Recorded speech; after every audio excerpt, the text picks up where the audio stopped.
antes de Cristo. Nós estamos pouco mais de meio milênio antes do advento do Cristo, cujo berço divide a história, né?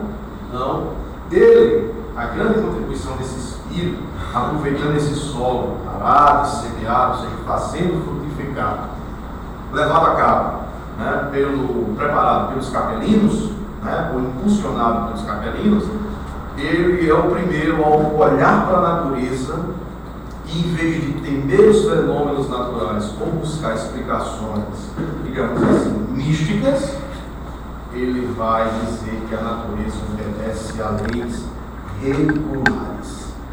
E que o nosso desafio é encontrar essas leis. Olha só, nota-se que não é um espírito terreno, um espírito além da média terrena. Então é Tales de Mileto.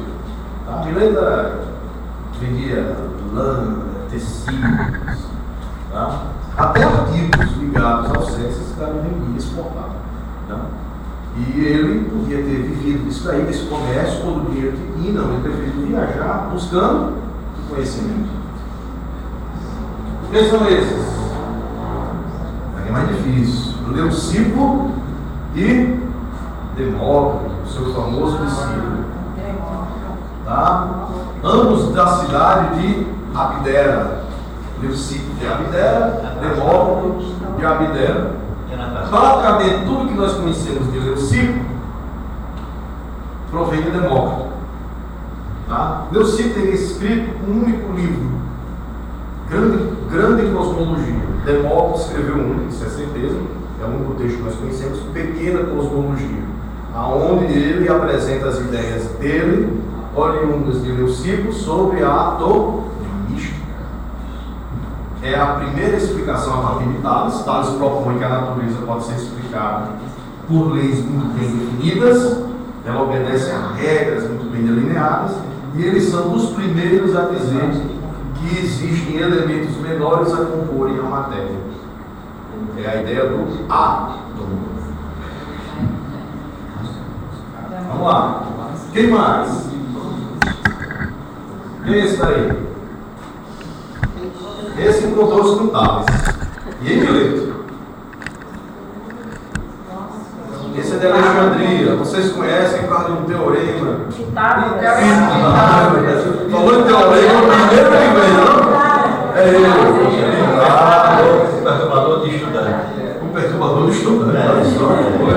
É um outro espírito que vem alavancar o conhecimento no plano terreno. Qual é a grande contribuição de Pitágoras? Pitágoras nasceu em Alexandria, se não me engano, tá? E Pitágoras, aos 18 anos, o pai se casou, mas deixou um dinheiro para ele e o orientou para que ele ficasse com o tio. Tá? E o tio, por sua vez, disse que eu queria que pegue esse dinheiro, como todo bom homem, filho do universo grego, você vai buscar ciência, vai buscar sabedoria mundo afora. Ele foi à ilha de Lesbos, já ouviu o termo lésbica, lesbianismo, não é doença, né? Pelo amor de Deus. E lá ele procurou um filósofo, um pensador chamado Ferícedes. Tá? Ferícedes era muito conhecido. Segundo as narrativas, muitas frutos da tradição oral, Ferícedes teria estudado ou na Fenícia, ou no mínimo ele teria tido contato com os textos fenícios. Ele era, inclusive, uma espécie de iniciado, né? Porque ele era homem de ciência, mas sabia aplicar a ciência com sabedoria. E quando ele chega na ilha de Lesbos para falar, viu o pessoal da internet, para falar com, já está ajeitando ali a câmera, para falar com o Pitágoras, quer dizer, o Pitágoras chega lá para falar com o Ferícedes, ele dá aquela dica a Pitágoras que é a seguinte: ó, tem um tal de Tales, lá em Mileto, que está propondo que a natureza segue regras bem definidas. Dá um pulinho lá para bater um papo com ele, e aos 20 anos de idade, ele se encontra com Tales de Mileto, e Tales ou torna-se o grande mestre de Pitágoras. Qual é a grande contribuição de Pitágoras? Baseado na busca dessas regras universais, Pitágoras é o primeiro a aplicar matemática para explicar um fenômeno físico, que não foi um teorema dele. Ele descobriu que, dependendo do tamanho de uma corda, a altura do som produzido era diferente. e inversamente proporcional. Quanto maior a corda, menor o som produzido. E ele é o primeiro a aplicar matemática a um fenômeno físico. Ele era tão apegado a Tales de Mileto que, segundo as narrativas, claro, as questões que a maioria da tradição oral, quando Tales desencarnou, ele foi visto várias vezes em Mileto, na porta da casa de Tales, cantando canções em homenagem a Tales. Que amor. O carinho que ele tinha pelo mestre. Porque isso não está ali embaixo. Né? Essas canções eram de amor, meu filho? Não, em homenagem ao mestre. Sim, Né? sim. Não deixa de ser amor. Né?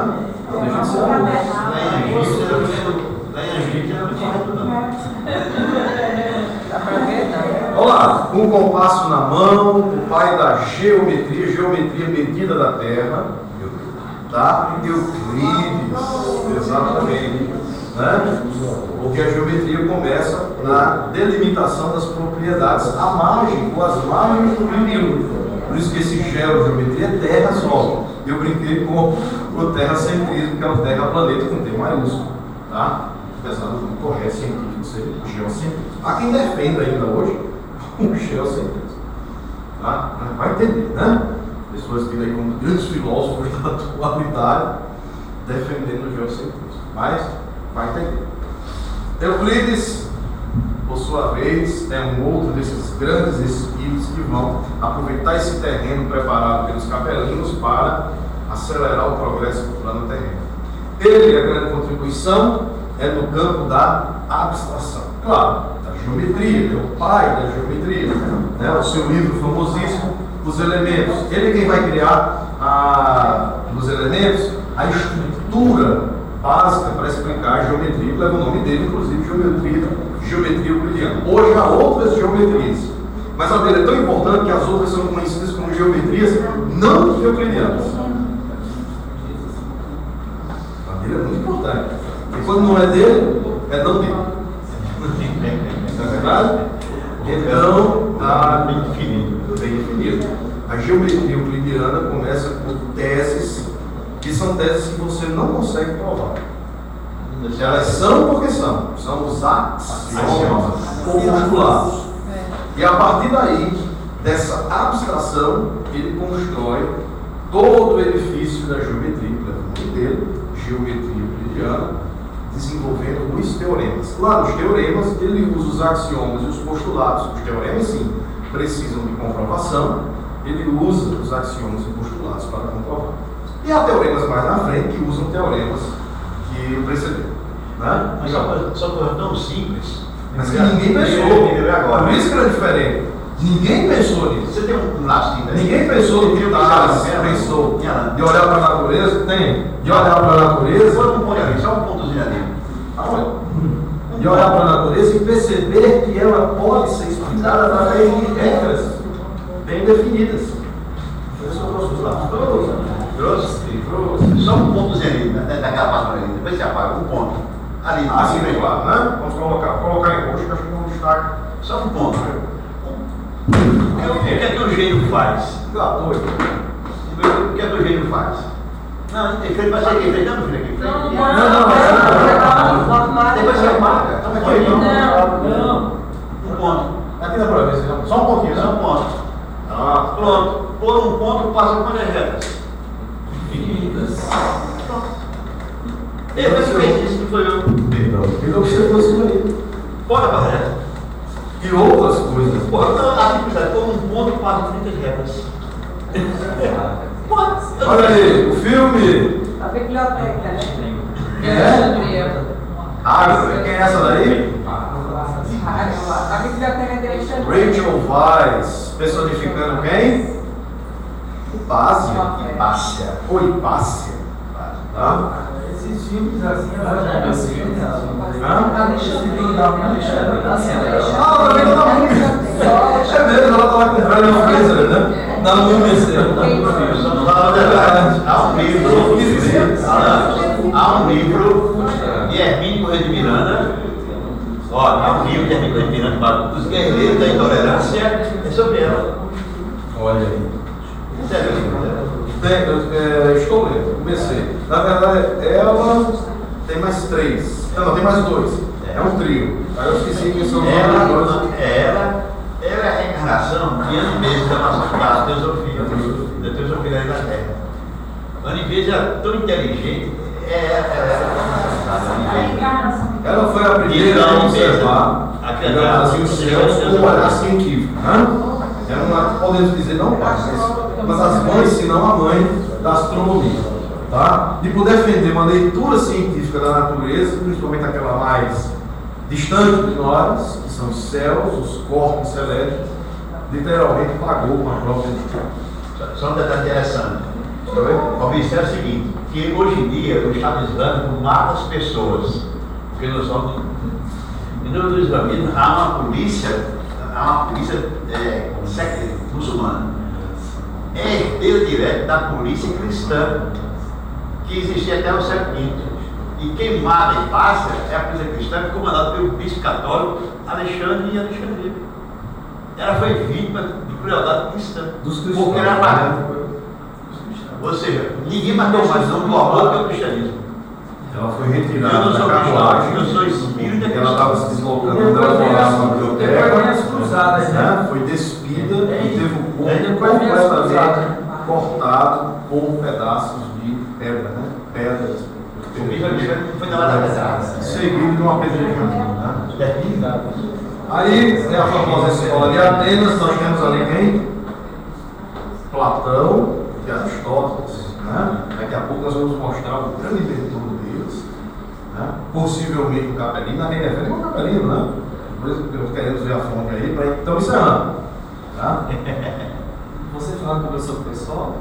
Posso ir um pouquinho aqui, só mais 5 minutos, pessoal? A gente encerra às 10 para meio-dia. Por mim, você vai até 1 hora, 2 horas da tarde. Não, fecha um pouquinho antes. Da outra vez fechou no meio-dia, a gente fecha um pouco antes. Aqui na escola de Atenas, eu acho muito bonito esse quadro de Rafael. Tá? Rafael pintor, tá? Não é a tartaruga ninja. Ok? Ele foi homenageado no desenho pop, né? Moderno, contemporâneo. Ali tem o Platão, tem o Aristóteles, Protógenes. Hipásia está aqui. Há quem suspeite que seja também a Mona Lisa, tá? Mas provavelmente a Hipásia, essa mulher que está aqui. Tá? Aqui eu tenho Pitágoras, aqui eu tenho Euclides, está por aqui em algum lugar. Está aqui. Euclides está ensinando geometria aqui. Tá bom? Tem muita gente importante aqui que eu estou lembrando. Averroes está aqui. Protógenes está aqui, um desses cantos aqui está Protógenes. São os grandes nomes do pensamento grego. Esses espíritos que souberam aproveitar o terreno muito bem preparado, né, pelos capelinos para fazer a civilização terrena avançar ainda mais. Eles não eram os capelinos. Não, eles são enviados na leitura de A Caminho da Luz. Aqui é A Caminho da Luz, nesses lados da capela, são espíritos expoentes acima da média terrena, tá? Que são enviados pelo Cristo para, aproveitando esse terreno, alavancar ainda mais o progresso do planeta Terra. Vamos lá? Esse é Sócrates. Né? Grande contribuição de Sócrates. Sócrates merece um estudos, né, seguidos sobre ele, mas vamos centrar aqui na discussão sobre a ética. Né? E principalmente ele nos vai fornecer, nos ofertar o método que leva o nome dele, que é o método Socrático, baseado em questionamentos e discussões, diálogos a partir desses questionamentos. Maiútica, ou seja, um parto. Muito bem. E aqui é o último slide, uma reflexão dessa sinfonia dos mundos, né? Das galáxias, dos seus aglomerados. Hoje a gente fala de super aglomerados. A gente não, nós pegamos emprestado dos astrofísicos, né? dos cosmólogos que estudam a evolução do cosmos, dos astrofísicos. Hoje fala assim, astrobiologia, né? Tem pós-doutorado, tem doutorado, tem tudo pesquisando, isso daí é uma maravilha, né? É cada coisa linda, belíssima. Essa semana apareceu um novo exoplaneta, né? O Kepler 452b, com a febre nas redes sociais. Né? Quando eu vi lá, eu disse, por que o Parecido com a Terra, mas é o nosso primo, né? O pessoal colocou, a NASA colocou como nosso primo distante. Quem sabe um dia a gente chega lá, física ou materialmente possível. A grande reflexão que nós queremos deixar para vocês, na realidade, ela já ficou muito clara aqui nessa caminhada desde o final de maio, pelo que hoje ainda. Né? Existe uma lei imutável que vale aqui e na galáxia de Andrômeda, ou qualquer uma delas outras, do sombrio por onde vai, que é a lei do progresso. As coisas, num conto geral, num quadro mais amplo, devem progredir, vão progredir. E uma delas são as sociedades, os planetas, os orbes, ao dessas sociedades também. A Terra já transitou do mundo de provas para um mundo, do mundo primitivo para um mundo de expiações e provas. E agora está transitando, desde o começo do terceiro milênio, virada do século XVIII para o século XIX, para um mundo de regeneração. O processo da transição planetária é um processo de catalisação desse processo primordial. Agora vai andar um pouquinho mais rápido. Eu costumo dizer que nós estamos deixando de ser os trabalhadores da última hora, porque, se não me engano, a última hora está passando. É uma leitura minha. Acabou. Se é que já não acabou. Há quem afirme, eu concordo em boa parte, que já acabou sob certos aspectos. Ou nós abraçamos a tarefa, ou nós abraçamos a tarefa da renovação interior, ou nós abraçamos a tarefa da renovação interior. Não tem nunca saída. Então isso me preocupa muito nesses dias atuais, ainda de muita materialidade das coisas, né? Uma cultura de ódio do planeta todo, que não se respeita o diferente, quem pensa diferente, quem fala diferente, uma cultura do não saber ouvir. É por aí, ou começa por aí, inclusive dentro da própria casa espírita. Isso é muito triste, tá? Mas acontece, faz parte. É por aí que estão os nossos desafios, que já deveriam ter sido superados e vencidos há muito tempo. Porque se nós não fizermos, outros o farão. E esses outros elevarão mais alguns degraus à frente do orbe terreno. E nós seremos convidados, para não dizer que iremos suplicar a outros Cristos por aí, outras oportunidades, como esta agora que temos de crescermos e evoluindo um pouco mais. Por favor? Então, Alan, é isso que eu estava dizendo, que acabou. Então, se essa transição não vai não vai acontecer uma coisa mega tal, mas se o tempo passa e a gente só vê, então vai ter que ser no... Está acelerado, mas não é de hoje para amanhã. Eu sei. Seria daqui para 2 séculos, vai ser para 1. Mas está acontecendo já. Já estava, e agora com um pouco mais de celeridade. De qualquer forma, não há grandes saltos. Talvez exista uma leitura minha, mais uma vez, pequenos saltos, mas grandes saltos não. Mas os pequenos, às vezes, se fazem necessário, e o processo de catalisação aí está para isso. Não serão os espíritos da transição planetária, os 10 mil espíritos que reencarnaram no Brasil, no planeta como um todo. Está lá descrito, né? Nosso irmão Relógio, que leu a transição planetária. Desculpa, Josinho, né? Da transição planetária, que vão resolver. Eles vêm nos propor, como Sócrates, Platão, Paz, Aristóteles, vêm nos propor visões diferentes do mundo. Uma discussão sobre a ética, novas maêuticas, novos métodos, novas geometrias, novas visões de aspectos sociais, novas propostas no campo econômico, político, gestão pública, vida pessoal, tudo isso. A gente olha para tudo o isso. lado, não vê nenhum. O plano terreno só irá avançar se absorver em grande parte o que esses grandes contribuidores ou mestres, contributos, têm a nos oferecer. Porque num dos textos do Gênesis de Moisés, e o evangelista repete isso, ele diz que muitas das propostas dos capelinos se perderam, porque os espíritos terrenos não deram ouvidos, e nós poderíamos estar muito mais evoluídos. Então é uma questão de ouvir quem vem e de fazermos por nós. Porque eu concordo, a última hora já passou. Meus irmãos, muito obrigado. Desculpa eu ter mais um tempo, mas 5 minutos.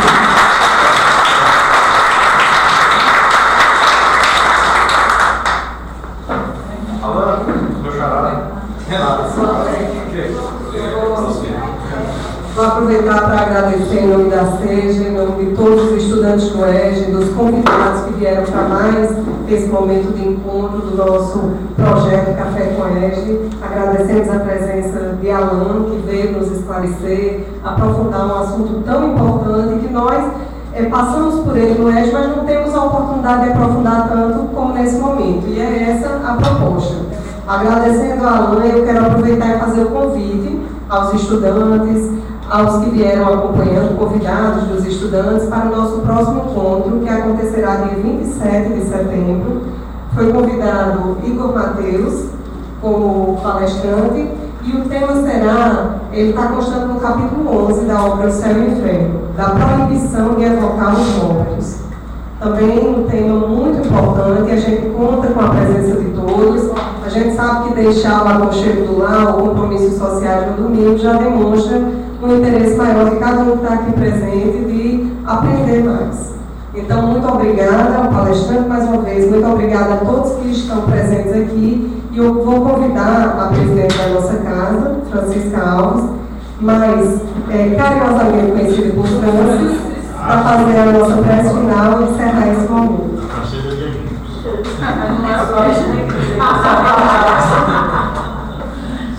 Antes da prece, eu quero avisar vocês, quando sair daqui, eu vou lá para a livraria.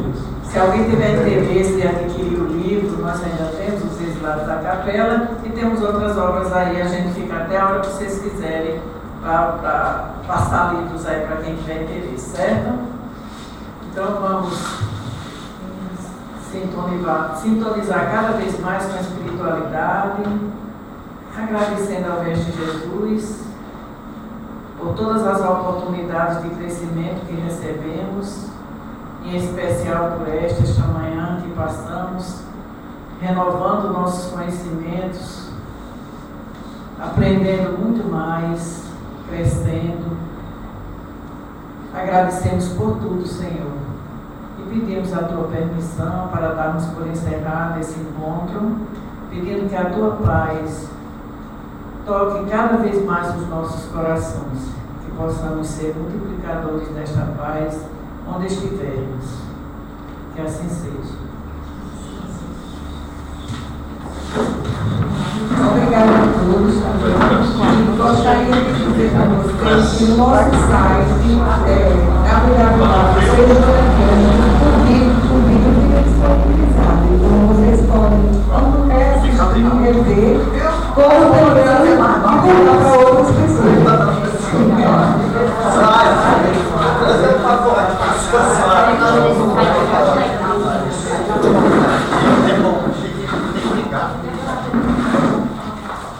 Apenas parar.